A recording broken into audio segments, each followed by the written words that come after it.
दोस्तों, आज मैं आपके लिए 5 ऐसे खतरनाक वाटर स्लाइड लेकर आई हूँ जिन्हें इंसानों ने नहीं बल्कि प्रकृति ने बनाया है, जिन्हें देखने के बाद आप चौंक जाओगे, लेकिन जिंदगी में एक बार जरूर यहाँ जाना चाहोगे।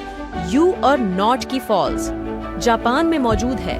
ये वाटर स्लाइड वहाँ के लोगों की सबसे पसंदीदा डेस्टिनेशन बन चुका है, जहाँ से देने वाला झंडा में गिरता है और आप इसके दूसरे हिस्से पर आराम से स्लाइड भी कर सकते हो और इसके नीचे बेहतर रिवर कुछ भी सकते हो, क्योंकि काफी एडवेंचर आज एक्टिविटी होती है। जो लोग यहाँ आकर इसे एंजॉय करना पसंद करते हैं। कैन रिवर साइड कैलिफोर्निया के सखुआ नेशनल पार्क में मौजूद यह वाटर स्लाइड असल में एक नदी है जो पत्थर के ऊपर से बहती है और इसके कारण वो पत्थर इतना चिकना हो जाता है कि यहाँ लोग मीलों दूर से आकर स्लाइड का मजा लेना पसंद करते हैं। जहाँ शुरुआत में ये स्लाइड आपको काफी स्लो मूवमेंट देती है, लेकिन बीच में पहुँचते ही आपकी रफ्तार काफी तेज हो जाती है।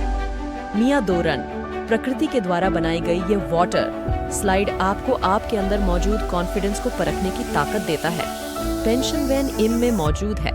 स्लाइड कमजोर दिल वालों के लिए नहीं है, क्योंकि यहाँ पर की गई है एक छोटी सी लापरवाही आपको काफी बड़ी दुर्घटना का शिकार बना सकती है। एल्पाइन स्लाइडिंग रोक 25 फीट ऊंचाई है।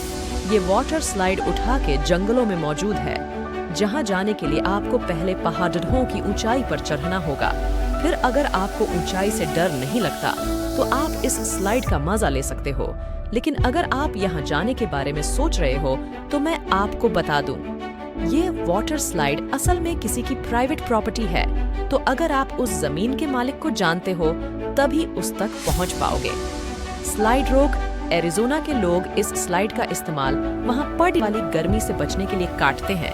शाहाना केवल आपको वाटर स्लाइड मिलती है, बल्कि उसमें मौजूद डॉटर आपको काफी रिफ्रेश कर देगा। लोगों को किसी मैन मेड वाटर पार्क में स्लाइड करने से भी काफी ज्यादा अच्छा लगता है, जिसे स्लाइड का खात्मा के द्वारा बनाए गए स्विमिंग हॉल में जाकर होता है। दोस्तों, क्या मुझे इस वीडियो के लिए आपका सिर्फ एक लाइक मिलेगा, जिसे देने में आपको सिर्फ 1 सेकंड लगेगा, और वीडियो के नीचे एक लाल बटन है, उस पर क्लिक कीजिए, वो सब्सक्राइब कीजिए। वीडियो देखने के लिए धन्यवाद।